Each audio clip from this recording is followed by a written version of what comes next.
वसई विरार महानगर पालिका चुनाव टिकट वितरण के बाद बहुजन विकास अघाड़ी भी प्रचार प्रसार की रफ्तार को तेजी से शुरू कर दिया है। आज प्रभाग 8 के उम्मीदवार, जिन्हें कार्य सम्राट पंकज पाटिल के नाम से जाना जाता है, उन्होंने भी अपनी चुनावी व्यस्तता के बीच समय निकालकर प्रेस वार्ता कर बड़े ही बेबाकी से सभी सवालों का जवाब दिया और जीत का दावा किया। आइए सुनते हैं पूरा संवाद। कितनी सत्यता है और बहुजन विकास अघाड़ी के नेतृत्व में कितने कार्य? क्या आरोप लगा रहे भाजपा? 35 सालों में कुछ काम नहीं हुआ, 25 सालों में कुछ काम नहीं हुआ। तो उन्होंने कौन सा काम है किया वो बताना मांगते ना। भारतीय जनता पार्टी ने वसई विरार शहर महानगर में क्या काम किया, जो काम किया वो किसके माध्यम से हुआ, वो उन्होंने प्रूव करके दिखाना चाहिए। तो अभी आज से चुनाव प्रचार चालू हो जाएगा औपचारिक रूप से, तो आप जीत के प्रति कितने आश्वस्त हैं? बहुजन विकास आघाड़ी 100% जीतेगी और बहुजन विकास आघाड़ी का झंडा महानगर पालिका में लहराएगा।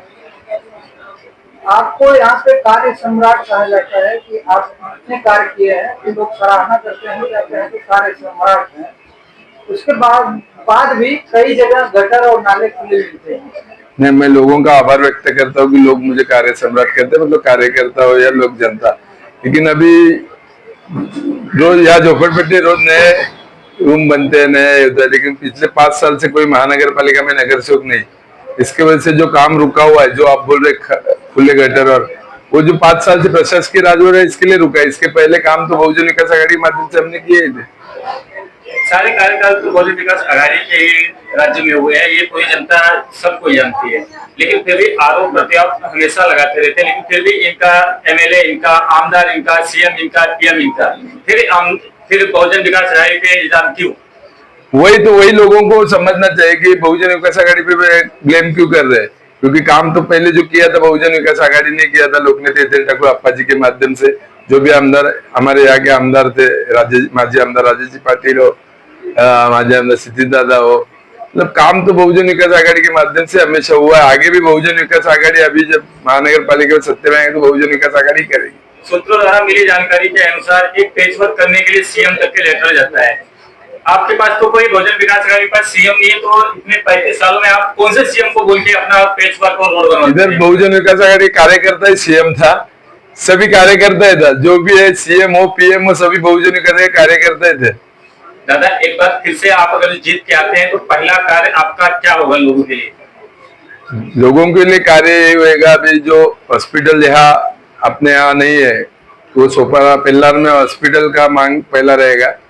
और जो भी यहाँ आरोग्य की सेवा है, स्वच्छता का काम है, आरोग्य सेवा, स्वच्छता, और मतलब यहाँ जो बच्चे लोग को पढ़ाई के लिए एक वाचनालय नहीं है, अच्छा वाचनालय बनाएंगे जहाँ के लोग, हमारे यहाँ के बच्चे अच्छे से पढ़ सके। क्योंकि यहाँ सब 10x20 के रूम में रहते हैं, फैमिली बड़ा है, तो उनको पढ़ाई करने का बहुत दिक्कत होता है। तो ऐसी जगह 1-2 इमारत हमारे संतोष भवन से सोपारा बाटा तो होगी, वहां की यहाँ के जो बच्चे हैं इनको वाचनालय में वसई या विरार नाला सोपारा जाना पड़ता है, तो यहाँ के बच्चे वापिस उनको खर्चा होता है। यहाँ के बच्चे यहाँ ही कैसे उनको पढ़ाई के लिए सुविधा मिली, ये हम देखेंगे।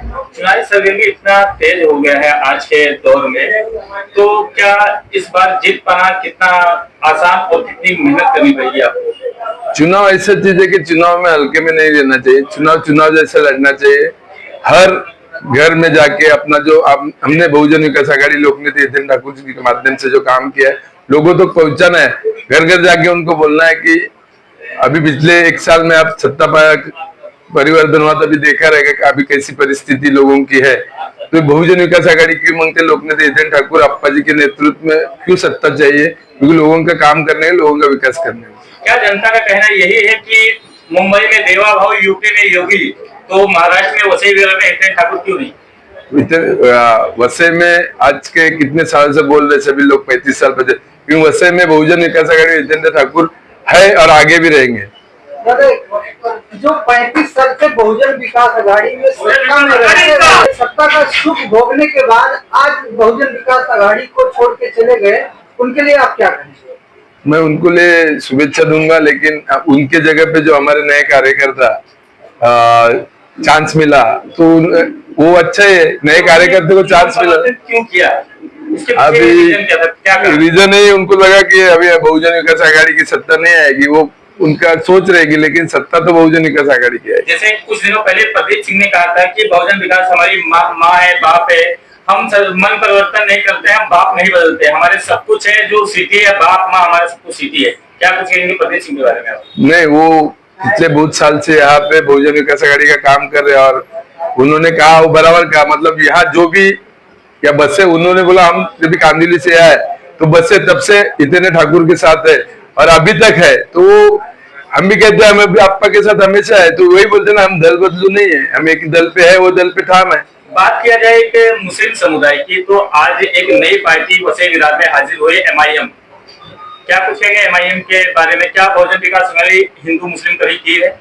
नहीं, बहुजन विकास आघाड़ी सर्वधर्म समभाव पार्टी है कि सबको साथ में लेके चलना है।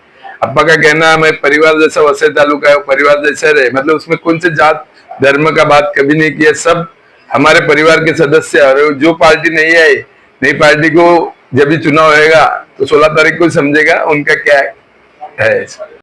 बहुजन विकास आघाडीचा